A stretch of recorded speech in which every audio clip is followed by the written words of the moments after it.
Hello friends, कैसे हैं आप सभी। वैसे तो मेरा ये चैनल फूड एंड ब्लॉग से रिलेटेड है, पर मैंने छठ पूजा का एक इसमें वीडियो अपलोड किया था जिसे आप लोगों ने काफ़ी सराहा है और बहुत अधिक पसंद किया है, जिसका कि मिलियन में व्यू चला गया है। और इसमें आपके काफ़ी कमेंट्स भी आए हैं। इसमें और अधिक आपने जानने की इच्छा जाहिर की है और अधिक बताने के लिए रिक्वेस्ट किया है, तो मैं उसी से रिलेटेड आज का वीडियो लेकर के आई हूँ। जय छठी मैया की दोस्तों, एक बार फिर से आप सभी का स्वागत है मेरे यूट्यूब चैनल में। और मैं आज आपके लिए लेकर के आई हूँ छठ पूजा की उससे रिलेटेड वीडियो।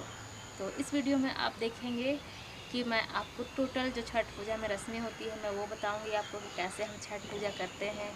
पहली अरग के दिन क्या होता है, दूसरी अरग के दिन क्या होता है, लवा भाग के दिन क्या करते हैं, संजोग के दिन क्या, मतलब कि टोटल चीज़ आपको इसमें देखने के लिए मिलेगी। तो अगर अभी तक आपने मेरे चैनल को सब्सक्राइब नहीं किया है तो मेरे चैनल को सब्सक्राइब कर लें और वीडियो पसंद आए तो उसे लाइक ज़रूर करें। और ये वीडियो कैसा लगा ये मुझे कमेंट करके बताएं। तो चलिए स्टार्ट करते हैं हमारा आज का वीडियो। तो बात करते हैं हम स्टार्टिंग से। तो छठ पूजा की शुरुआत कल से हो रही है इस बार। तो कल है नहाए खाए। इस दिन व्रतियाँ जो होती हैं वो नहा करके ही खाना खाती हैं और खाना वो भी बिल्कुल शुद्ध शाकाहारी होता है। उसमें नमक का भी इस्तेमाल करते हैं तो वो सेंधा नमक होता है। नॉर्मली नमक जो हम खाते हैं वो नमक का इस्तेमाल नहीं होता है। और चावल जो होता है वो कच्चा चावल जिसे अरवा चावल कहते हैं उसका इस्तेमाल होता है। और बिल्कुल शुद्ध शाकाहारी मीन्स कि लहसुन प्याज का भी इस्तेमाल खाने में नहीं होता है। और ये सभी बना करके जो व्रती होती हैं वो नहा करके जो रस्में होती हैं उसे करके और फिर खाते हैं।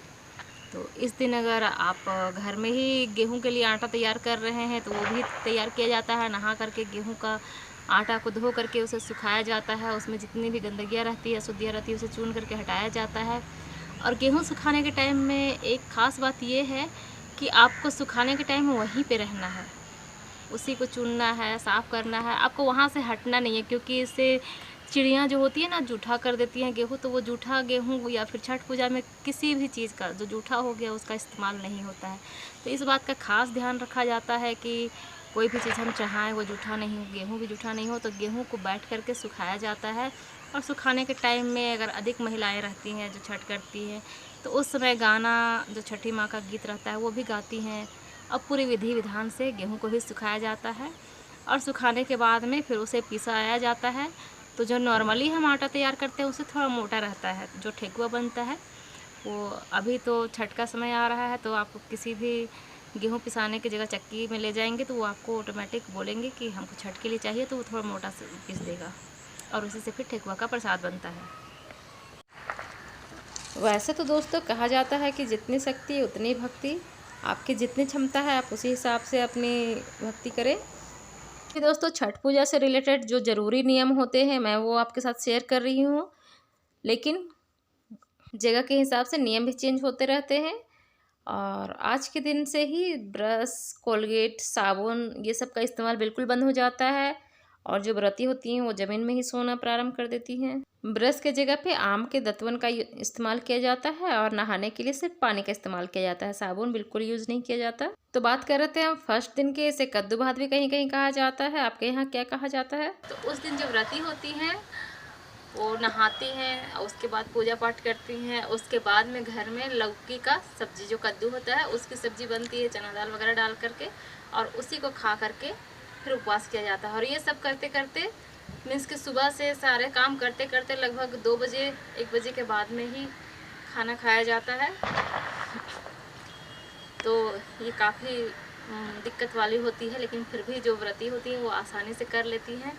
सुबह से दिन भर पूजा की जो तैयारियां होती है, पूजा का बर्तन साफ़ करना, पूजा के जो सामान होते हैं उन्हें साफ़ करना, ये सब वो सब लगभग उसी दिन किया जाता है। करते करते लगभग तो नहीं भी तो 2 बजे का टाइम हो ही जाता है, 2-3 बज जाता है। उसके बाद फिर खाना बनाती हैं और फिर खाती हैं। मुझे आज भी याद है कि जब बचपन में मेरी दादी छठ करती थी तो गांव का तो नियम बहुत ही अलग होता है। वहाँ पे सुबह सुबह सारे काम करके शाम को 4 बजे सभी गांव के जितने भी लेडीज़ होती थी वो तालाब जाती थी और फिर तालाब में जाके पूजा करती थी। तालाब से मिट्टी लाती थी, उसी मिट्टी से चूल्हा बनाती थी और उसके बाद फिर खाना जो होता था बना करके फिर एक टाइम खाती थी। और हमारे यहाँ सुबह शाम अगर आपके यहाँ संभव है तो सुबह शाम छठी माँ का जो गीत होता है वो उसे आप अपने घर पे गाइए, बाजा वगैरह नहीं, अपने से खुद से गाइए। वो ज़्यादा बहुत अच्छा मतलब अनुभव देता है और वो ज़्यादा अच्छा रहता है। चलिए अब बात करते हैं पहला अर्घ का। पहला अर्घ के दिन में बहुत सारा काम होता है और वो भी एकदम बिल्कुल टाइम पे करना होता है। फर्स्ट दिन में सुबह उठ करके ही घर की साफ़ सफाई करनी होती है और जो व्रती होती है वो निर्जला उपवास रखती हैं, वो बिल्कुल कुछ नहीं खाती हैं और घर में जितने भी मतलब सदस्य रहते हैं सभी मिल करके हेल्प करते हैं। और इस दिन अगर आप पूजा की कोई भी सामान छू रहे हैं, कुछ भी कर रहे हैं, तो जब तक आप काम कर रहे हैं तब तक खाना पीना नहीं होता है, फास्टिंग होता है, चाहे वो घर का कोई भी सदस्य हो। अगर वो प्रसाद बनाने में मदद कर रहा है, प्रसाद धोने में मदद कर रहा है, तो कोशिश करें कि वो खाना ना खाएं। और अगर नहीं रह पा रहे हैं तो बस फल वगैरह ही खा के रहें। तो फिर सुबह जैसे ही सुबह आप उठें उसके बाद में जितने भी फल प्रसाद होते हैं, सूप होते हैं, उसे आप अच्छी तरह से धो दें और धो करके सूखने के लिए रख दें। उसके बाद ठेकुआ बनाएं। ठेकुआ बनाने के लिए गेहूं के आटे का चूर्ण चाहिए होता है, गुड़ चाहिए होता है और उसमें जितने भी आप ड्राई फ्रूट डाल सकते हैं डालें। उसके बाद उसे घी से ही बनाएं। सरसों के तेल, रिफाइंड तेल या फिर और किसी तेल का इस्तेमाल बिल्कुल ना करें। आप बिल्कुल शुद्ध घी से ही बनाएं प्रसाद। और जो मेन प्रसाद होता है जो सूप में चढ़ता है, उसे जो व्रती होती है, जो पूजा करती हैं, वही बनाएं। और जो बांटने के लिए आप प्रसाद बनाएं उसे कोई भी बना सकता है, उसमें कोई दो मत नहीं है। लेकिन जो सूप में चढ़ता है वो प्रसाद सिर्फ और सिर्फ व्रती बनाती है। और जब प्रसाद बन जाएगा तो फिर ठेकुआ के ऊपर में एक लौंग और एक सिंदूर का टीका ये लगाना बहुत ज़रूरी होता है। आप थोड़ा सा लगाए, अधिक लगाए, मायने नहीं है, लेकिन सिंदूर का टीका लगाना है और लौंग का भी उसमें इस्तेमाल करना है। और जो ठेकुआ बनता है वो आम के लकड़ी में ही बनता है और दूसरे लकड़ी में नहीं बनता है। अगर आपके पास अवेलेबल नहीं हो पाता है तो फिर आप इसे किसी भी तरह बना सकते हैं, लेकिन कोशिश करें कि ये आम के लकड़ी में ही बनाएं। आजकल तो ये पूजा दुकानों में भी आसानी से मिल जाता है। और जिस चूल्हे में बनाया जाता है वो मिट्टी का चूल्हा होता है। जो मेन प्रसाद होता है जिसे सूप में चढ़ाया जाता है, उसे बनाने का यही नियम है कि आप आम के लकड़ी में मिट्टी के चूल्हे में बनाएं। और जो बांटने वाला प्रसाद है उसे आप कैसे भी बना सकते हैं, मीन्स कि उसमें भी साफ़ सफाई का खास ध्यान रखा जाता है, लेकिन आप उसे गैस पे भी बना सकते हैं। और मिट्टी का चूल्हा नहीं है तो कोई बात नहीं, लेकिन जो पूजा का मेन प्रसाद होता है वो मिट्टी के चूल्हे में ही बनता है। तो ये बातें तो हो गई कि फर्स्ट अर्घ में ठेकुआ कैसे बनाएं। उसके बाद जब ठेकुआ वगैरह आप बना लें तो फिर सूप साजने की बारी आती है। जब ठेकुआ बन जाता है उसके बाद बारी आती है सूप साजने की।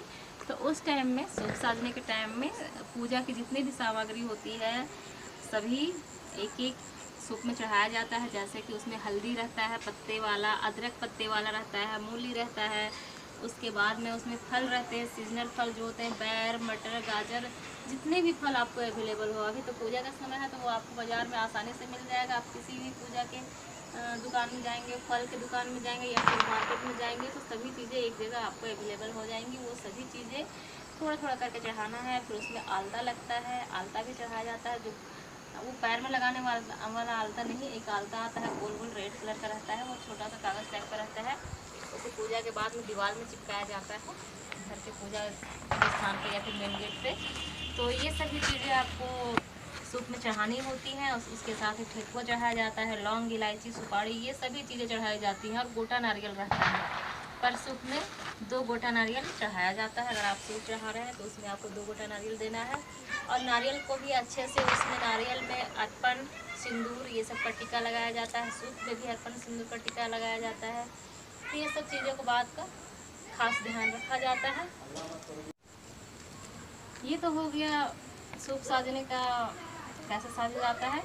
उसके बाद में सारे सूप को दौरा में डाल करके अच्छे से सजा करके, फूल माला से आप जिस चीज़ से सजाना चाहें सजा करके फिर उसे ले करके हम घाट में जाते हैं, मीन्स कि तालाब में जाते हैं। तालाब में जा कर के अर्घ देते हैं। तो जब तालाब जाते हैं उस टाइम भी काफ़ी नियम होते हैं। जो व्रती होती हैं वो दंडवत प्रणाम करते हुए जाती हैं। जितनी मान्यताएं होती हैं वो उतनी बार प्रणाम करती हैं, या फिर कोई पूरा दंडवत प्रणाम करते हुए जाती हैं तालाब तक। उसके बाद वहाँ पे पहला अर्घ दिया जाता है। ढलते हुए सूरज को अर्घ देने का भी समय फिक्स किया जाता है, उसी समय में अर्घ दिया जाता है।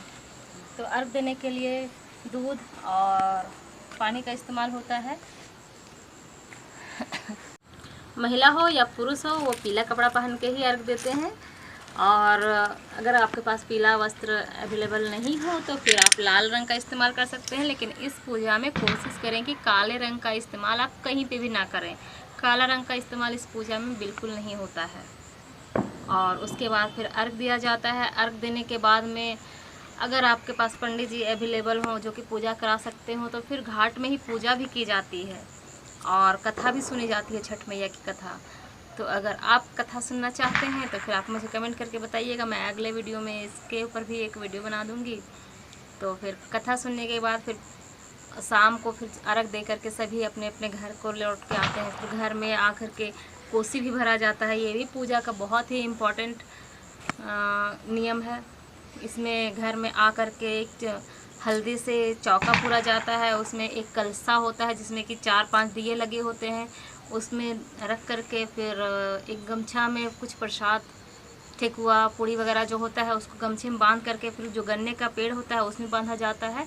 तो इस तरह से कोसी भी भरा जाता है। उसके बाद में जब कोसी भरा जाता है उसके बाद फिर से शाम के फिर से रात को ही सारी तैयारियां कर ली जाती है जिसमें कि सुबह अर्घ दिया जा सके।